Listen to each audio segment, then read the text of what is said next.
नमस्कार मैडम जी, आप हमें 1 लाख रुपए दे दोगे? 1 लाख रुपए? दिमाग खराब है क्या तेरा? और ये किसको उठा के लेके आया है?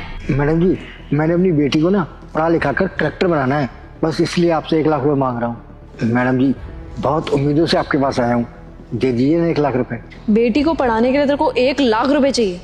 वैसे मेरे को एक बात बता, 1 लाख रुपए तूने कभी सपने में भी देखे हैं बुढ़े?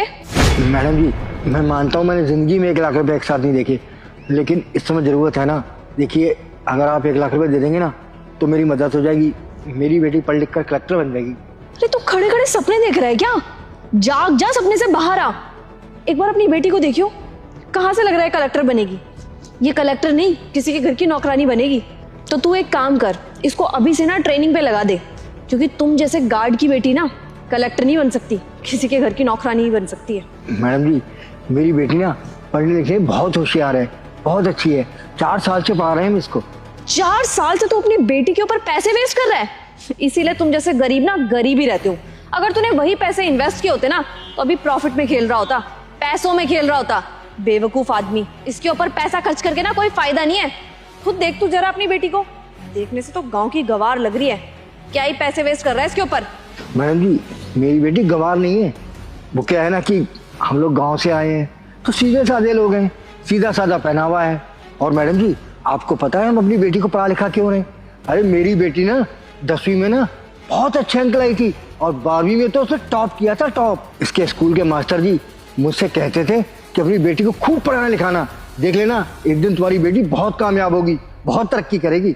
बस मैडम जी, इसलिए हम पूरी कोशिश करने में लगे हैं कि हमारी बेटी पढ़ लिख कर कामयाब हो जाए। कितने साल हो गए हम आपके यहाँ नौकरी करते हुए, लेकिन आपसे कभी भी एडवांस नहीं मांगा। देखिए, 4 साल से हम अपनी बेटी को पढ़ा रहे हैं, तब भी हमने कभी आपसे एडवांस नहीं मांगा, लेकिन अब जरूरत है। अब मैडम जी, वो क्या है ना कि इसका इम्तहान है, बड़ी पढ़ाई है ना तो खर्चा भी ज़्यादा है, इसलिए मैडम जी आपसे 1 लाख रुपये मांग रहे थे। आप 1 लाख रुपये दे देंगे ना तो इसकी पढ़ाई में आपका ही बहुत बड़ा योगदान होगा, मेरी बेटी पढ़ लिख कर कलेक्टर बन जाएगी। अबे ओए, बंद कर अपनी बकवास। अरे मैडम, किन की बातें सुन रहे हो आप? मीटिंग के लिए लेट हो रहा है। और तो एक बात बता, यहाँ पे फिल्म चल रही है कोई जो तेरी बेटी कलेक्टर बन जाएगी और उसके बाद तू उस पर गर्व महसूस करेगा? वाह, बहुत बड़ी स्टोरी है भाई तेरी। मुझे तो ये समझ में नहीं आ रहा कि तूने इस पे पैसे फूके तो फूके क्यों, बेवकूफ आदमी। हाँ मैडम जी, मुझे तो ये लग रहा है ये अपनी बेटी को इसलिए पढ़ा लिखा रहा है ताकि उसके टुकड़ों पे बाद में पल सके। सही कह रहे हो तुम, इन जैसे लोग ना दूसरों का काम करते हुए अच्छे लगते हैं। मैडम जी, दे दीजिए ना 1 लाख रुपए। अब देखिए, हम आपके यहाँ नौकरी करते हैं तो पैसा मांगने कहाँ जाएंगे? अरे क्या दिमाग खराब कर रहा है? रट लगा करके बैठा हुआ है, 1 लाख रुपए दे दो, 1 लाख रुपए दे दो, 1 लाख रुपए दे दो। तेरे को पता भी है तेरी सैलरी कितनी है? 10-15 हजार रुपए तेरी सैलरी है, उसमें से तू क्या क्या करेगा? हमारा उधार लौटाएगा या अपनी बेटी को पढ़ाएगा या घर में राशन भरेगा? अरे कैसे करेगा इतना सब कुछ मैनेज? बोलना।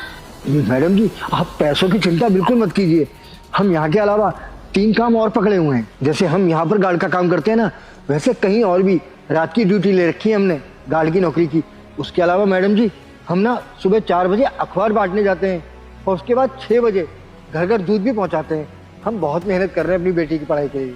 हम बस ऐसी मेहनत करके हम सब कुछ मैनेज कर लेंगे, आपकी एक एक पाई आपको वापस लौटा देंगे। बोल ले, जितना झूठ बोल सकता है ना बोल ले। हम तो यहाँ पे बेवकूफ बैठे हुए हैं। अबे इतना सारा काम करता है तो सोता कब है तू? मैं बताती हूँ ना कहाँ पर सोएगा, यहीं पर सोएगा। एक तो लेट आएगा और ऊपर से यहाँ पे सो करके अपनी ड्यूटी पूरी करेगा। हमें लगेगा ड्यूटी कर रहे हैं, लेकिन महाराजा तो आराम से सो रहे होंगे, है ना? नहीं मैडम जी, हम कभी भी यहाँ लेट नहीं आए, ज़्यादा से ज़्यादा 5-10 मिनट ही लेट आए होंगे, झूठ नहीं बोलते। देखिए मैडम जी, आप दे दिए ना 1 लाख रुपए, नहीं तो हमारी बिटिया का परीक्षा छूट जाएगा। अरे इसने तो दिमाग खराब कर दिया यार विक्रम, मुझे समझ में नहीं आ रहा। हम खुद को मीटिंग के लिए प्रिपेयर कर रहे थे और इसने आकर के हमारा सर दर्द कर दिया। कोई बात नहीं बेटा, तू रुक जा और मैं सर को यहाँ पे बुलाती हूँ और बोलती हूँ कि तू किस तरीके से 1 लाख रुपए मांग रहा है। और बेटा सर यहाँ पर आ गए, तेरे को नौकरी से बाहर नहीं निकाला ना धक्के दे के, तो मेरा नाम बदल दिया तू, समझ में आया? तू रुक। हेलो सर, मैं ना ऑफिस के बाहर खड़ी थी जस्ट। वो हमारे ऑफिस के गार्ड है ना अनिल अंकल, सर वो हमसे ना पैसे मांग रहे हैं। काफी देर से हम मना कर रहे हैं लेकिन मान ही नहीं रहे। आप प्लीज एक बार आकर के खुद उनको समझा देंगे? यस सर, हम बाहर ही खड़े हैं, आप आ जाइए। आ रहे हैं सर। अब तू रुक बेटा, तेरे को सीधा नौकरी से ही निकालेंगे। 1 लाख रुपए की रट लगा रखी है तब से। हाँ बताओ, क्या बात है? कौन मांग रहा है पैसे? अरे सर देखिए ना, हमें मीटिंग के लिए ऑलरेडी बहुत ज्यादा लेट हो रहा है, यहाँ पर आके हमसे 1 लाख रुपए मांग रहा है। अरे 1 लाख रुपए देंगे क्या हम गार्ड को किसी को? 1 लाख रुपए? 1 लाख रुपए क्यों चाहिए अंकल? वो क्या है ना साहब कि ये मेरी बिटिया है, ये कलेक्टर की पढ़ाई कर रही है, तो इसकी परीक्षा के लिए ना 1 लाख रुपए की जरूरत थी। बस इसलिए हमने मैडम जी से गुजारिश की कि हमें 1 लाख रुपए देंगे। अच्छा, ये तो सच में बहुत अच्छी बात है कि आप अपनी बेटी को पढ़ाना लिखाना चाहते हैं। बहुत नेक ख्याल आते हैं आपके, और आपने जरूर इसके अंदर कोई काबिलियत देखी होगी, तभी तो आप इसको पढ़ाना लिखाना चाहते हैं। अरे सर आप भी क्या वाहवाही कर रहे हो उनकी?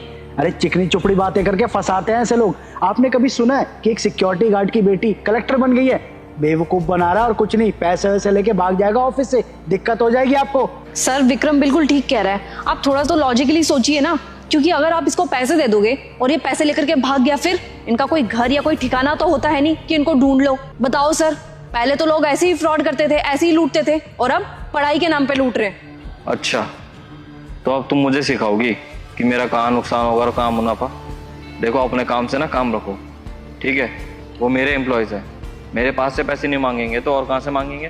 तो अपना ये घटिया लॉजिक ना अपने पास रखो, और नुकसान होगा भी ना तो मेरा ही होगा, ना कि तुम्हारा। अंकल जी सच में मुझे ये देखकर बहुत अच्छा लगा कि आप अपनी बेटी को पढ़ाना लिखाना चाहते हैं, क्योंकि क्या है ना, मेरे पिताजी भी एक टाइम पर चौकीदार की नौकरी करा करते थे, और उन्होंने मुझे पढ़ा लिखा कर इतना काबिल बना दिया कि आज मैं खुद के पैरों पर खड़ा हूँ। तो मुझे बहुत गर्व होता है ये बताते हुए। और अंकल जी आपकी बातें सुनकर ऐसा लग रहा है सच में आपकी बेटी एक दिन ज़रूर कामयाब बनेगी। और आप चिंता मत करिए अंकल जी, इसकी पढ़ाई के लिए मैं आपको 1 लाख रुपए दे दूंगा। क्या साहब आप हमें 1 लाख रुपए देंगे? हाँ अंकल जी, क्योंकि मुझे पता है जब एक बाप को उसके बच्चे के नाम से पहचाना जाए ना, तो उससे बड़ी फख्र की बात उसके लिए हो ही नहीं सकती। और मुझे पता है आपकी बेटी एक दिन कलेक्टर ज़रूर बन जाएगी। क्यों, पढ़ लिख कर बनोगी ना कामयाब? हाँ साहब, हम पढ़ लिख कर जरूर कलेक्टर बनेंगे। आपका बहुत बहुत धन्यवाद साहब, आपकी वजह से मेरी बिटिया अपने सपनों को पूरा कर पाएगी, कलेक्टर बन पाएगी। बहुत बहुत धन्यवाद साहब। ठीक है अंकल जी, आइए मेरे ऑफिस में से पैसे ले लीजिए। चल बेटी।